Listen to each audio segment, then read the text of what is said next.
నమస్తే, నేను మీ Suresh Yadav, Royal Media. Big breaking ఏంటంటే ఇప్పుడే కాంగ్రెస్ తెలంగాణ సంబంధించిన థర్డ్ లిస్ట్ రిలీజ్ చేసింది. అయితే ఇక్కడ కొన్ని సంచలన విషయాలు మనం చెప్పుకోవచ్చు. దాదాపుగా కాంగ్రెస్ లో కరుడుగట్టిన కాంగ్రెస్ 10 ఏళ్ల పాటు ఉద్యమం చేసి కాంగ్రెస్ పార్టీని అధికారం తీసుకురావడం కోసం కృషి చేసినటువంటి వాళ్ళని లిస్టులో లేకుండా ఎవరైతే గతంలో పదవులను పెంచి కాంగ్రెస్ మీద కేసులు పెట్టినటువంటి వాళ్ళ మీదనే కేసులు పెట్టినటువంటి ఆ లీడర్లకే కాంగ్రెస్ థర్డ్ లిస్ట్ లో పేర్లు పెట్టిర్రు. సో ఎందుకోసం ఈ ఈ థర్డ్ లిస్ట్ లో పేర్లు ఉన్నాయో మనం చూడాలి. ముఖ్యంగా ఇప్పుడున్న మనకు అందినటువంటి తాజా సమాచారం ప్రకారం దాదాపుగా ఆ కొంతమంది పేర్లు కొంతమంది పేర్లు మరి ఆ ఏఐసిసి కార్యాలయం నుంచి వెలువడి ముఖ్యంగా మనం చూస్తున్నాం. ఆ దానం నాగేందర్, మీరు గమనించవచ్చు.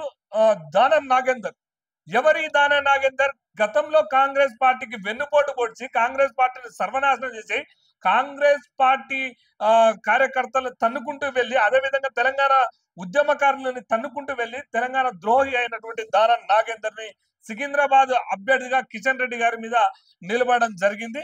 గతంలో మన ఒక కాంగ్రెస్ సీనియర్ నేత ఒక మాట కూడా అన్నట్టు మనకు ఒక మాట కూడా క్యూ న్యూస్ లైవ్ లో ఒక మాట అన్నాడు. ఏంటంటే శరత్ కుమార్ సార్ అడ్వకేట్, ఆయన ఏమన్నారంటే కిషన్ రెడ్డిని గెలిపించడం కోసం రేవంత్ రెడ్డి గారు డమ్మి అభ్యర్థి పెట్టబోతున్నారని చెప్పేసి మొన్న సంచలన వ్యాఖ్యలు చేశాడు. అందులో భాగంగా అంటే కిషన్ రెడ్డిని గెలిపించడం కోసమే ఈ దానం నాగేందర్ ని పెట్టిరని చెప్పేసి ఆరోపణలు. Already sitting MLA. ఇప్పుడు ఈయన దానం నాగేందర్ పొడిచేటోడు కాదు, పీకేటోడు కాదు. బీఆర్ఎస్ వేలో గెలిచినటువంటి వ్యక్తి దానం నాగేందర్ తప్ప. దానం నాగేందర్ మననే చచ్చిపడిపోయాడు. ఆయనకు ఏదో హెల్త్ కూడా బాగలేదు, దాదాపు పెరాలసిస్ వచ్చి చాలా రోజులు ఉన్నాడు. అంటే ఇప్పుడు అవసరం లేకుండా రేవంత్ రెడ్డి గారు దానం నాగేందర్ పేరు తెర మీదకి రావడానికి కాంగ్రెస్ కార్యకర్తల్లో కూడా అనుమానాలు దారితీస్తుంది. సెకండ్ వచ్చేసి ఎవరైతే సునీత పట్నం సునీత, ఎవరేమో సునీత ఇదే సీఎం రేవంత్ రెడ్డిని కొడంగల్లో ఆయన దాదాపుగా ఇబ్బందులు గురి చేసి ఓడగొట్టిన వాళ్ళ వదినే పట్నం నరేందర్ రెడ్డి వాళ్ళ సొంత వదినే పట్నం మహేందర్ రెడ్డి వాళ్ళ భార్యమే. గతంలో టిఆర్ఎస్ పార్టీలో అధికారాన్ని అనుభవించుకుంటూ పోలీసులను సైతం ఈయన భర్త ఏం చేసిందంటే పోలీసులను సైతం సంచలన వ్యాఖ్యలు చేసి పోలీసుల జీతగాళ్ళు పోలీసుల మీద మీరు ఏమైనా చేస్తాం మేము పోలీసుల మీద అని చెప్పేసి వ్యాఖ్యలు చేసినటువంటి ఈమెను తీసుకొచ్చి మల్కాజ్గిరి అభ్యర్థిగా నిలబెట్టడం జరిగింది.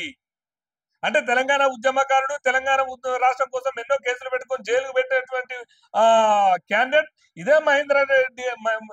ఈమె భర్త తెలంగాణ ద్రోహి. కేసీఆర్ ఉన్నంత కాలం పదవులు అనుభవించి కాంగ్రెస్ వాళ్ళ మీద కేసులు పెట్టినటువంటి వాళ్ళు వీరు. ఎందుకోసం మల్కాజ్గిరికో ఎందుకోసం ఈ సునీతా రెడ్డి గారిని ఎందుకు తెర మీదకి తీసుకొచ్చారు అంటే తెరచాటు రాజకీయాలు రేవంత్ రెడ్డి గారు చిల్లర రాజకీయాలకు మరొక కాన్సెప్ట్ గా పెట్టుకున్నట్టు మనకు స్పష్టంగా అర్థమవుతున్నది. కేవలం ఈటల రాజేందర్ని ఓడగొట్టడం కోసమే దాదాపుగా 1000 కోట్లు పెడతామని చెప్తే వీళ్ళకి టికెట్ ఇచ్చారని చెప్పేసి ఒక ఆరోపణ కూడా ఉన్నది.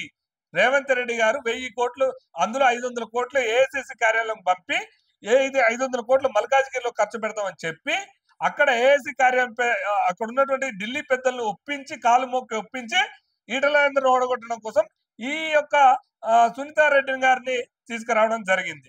నెక్స్ట్ అదేవిధంగా గడ్డం వంశీ అని చెప్పేసి మన ఇక్కడ నుంచి గడ్డం వంశీ గారిని కూడా మన యొక్క చెన్నూరు వివేక్ గారి యొక్క కుమారుడు, అదే విధంగా కాకా గారి కొడుకు. వీరు కూడా రీసెంట్లీ బీజేపీ నుంచి మొన్ననే కాంగ్రెస్ కు పోవడం జరిగింది. పెద్దపల్లి ఎంపీగా ఈయనను కూడా అనౌన్స్ చేయడం జరిగింది. అదే విధంగా నెక్స్ట్ ఇంకా ఇది కాదు అంటే అదే విధంగా ఇంకొక ఎవరినే కోడిగుడ్లు అమ్ముకునేటోడు అని చెప్పేసి రేవంత్ రెడ్డి, అరే నువ్వు కోడిగుడ్లు అమ్ముకునేటోడా, వాడాట నన్ను ఓడగొడతాడాట అన్నాడు. ఈ కోడిగుడ్లు అమ్ముకునేటోనికి ఆ టికెట్లు అమ్ముకునే రేవంత్ రెడ్డికి ఎక్కడ సంబంధం? ఈ అక్రమ సంబంధం ఎట్లా కలిసింది అంటే ఇవన్నీ డబ్బులతో కలిసిన సంబంధాలే, ఇవన్నీ ఆర్థిక సంబంధాలే. ఓ కాంగ్రెస్ ఓడా, ఓ కాంగ్రెస్ నికాసైన కాంగ్రెస్ ఓడా, ఓ కాంగ్రెస్ కార్యకర్త చూడండి, ఈ చిల్లర రాజకీయాలు చూడండి. ఎవరి కోసం ఈ రంజిత్ రెడ్డి ఎవరి కోసం వచ్చిండు? రంజిత్ రెడ్డి ఎందుకోసం ఇప్పుడు ఎంపీ క్యాండిడేట్ అయిండు అంటే తెరచాటు రాజకీయాలు, తెరచాటున డబ్బుల రాజకీయాలు నడుస్తున్నట్టు మనకు స్పష్టంగా అర్థమవుతుంది. మొన్నటి దాకా కేసీఆర్ కు భజనగిరి చేసి కేసీఆర్ లో ఉన్న ఆ రంగారెడ్డి ఆస్తులు మొత్తం కూడా, ఆ రంగారెడ్డిలో ఉన్నటువంటి ఆస్తులు మొత్తం కూడా కబ్జా చేసిన క్యాండిడేట్ ఈ రంజిత్ రెడ్డి. సో ఈ రంజిత్ రెడ్డిని కేటాయించడంలో ఆంతర్యం ఏందో కాంగ్రెస్ కార్యకర్త ఆలోచించుకోవాలి. ఇది కాంగ్రెస్ కు చాలా పెద్ద ఎదురు దెబ్బ. ఇంకా నెక్స్ట్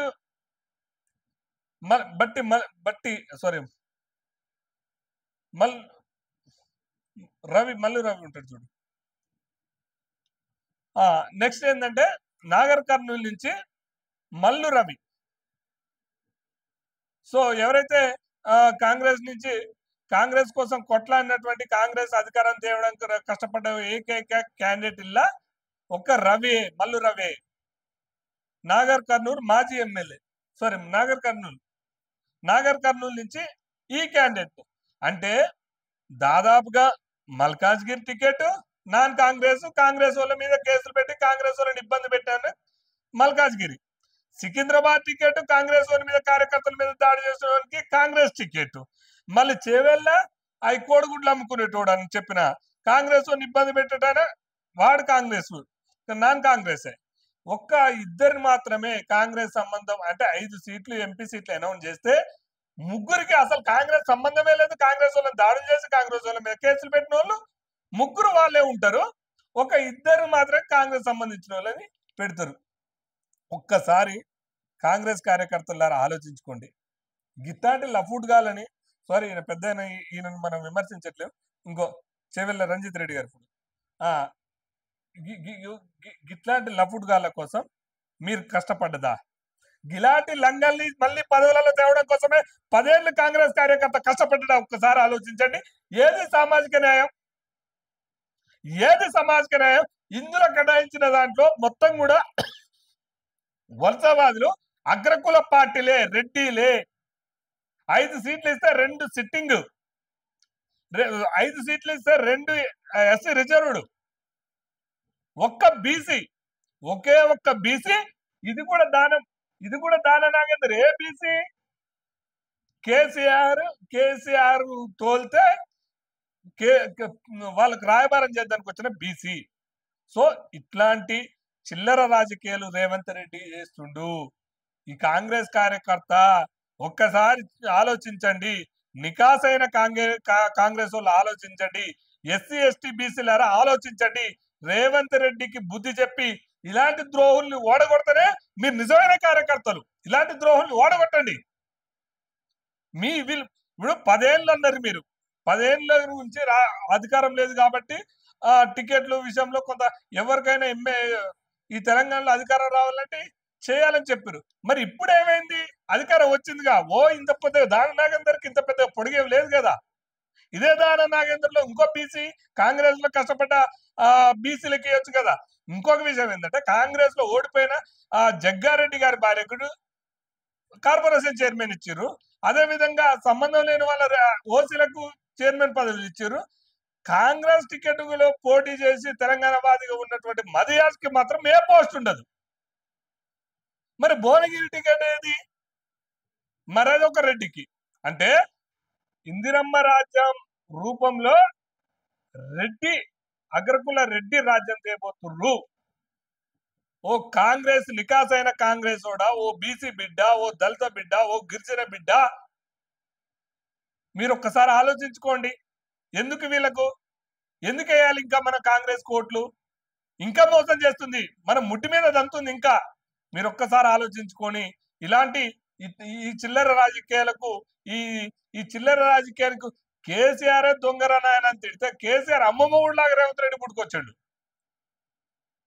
ఇందిరామ రాజ్యం అంటే నేనేమో అనుకున్నా, కానీ ఈ అగ్రకుల వాళ్ళకి టికెట్లు ఇచ్చి ఈ బ్రోకర్ గాళ్లకు టికెట్లు కొనుకొచ్చుకున్న వాళ్ళకు పార్టీ ఫండ్ 1000 కోట్లు ఇచ్చిన వానికి కాంగ్రెస్ లో వీళ్ళ టికెట్.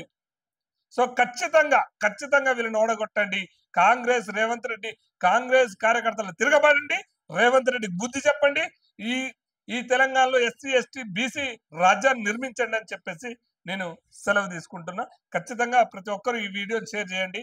రాయల్ మీడియా సబ్స్క్రైబ్ చేయండి.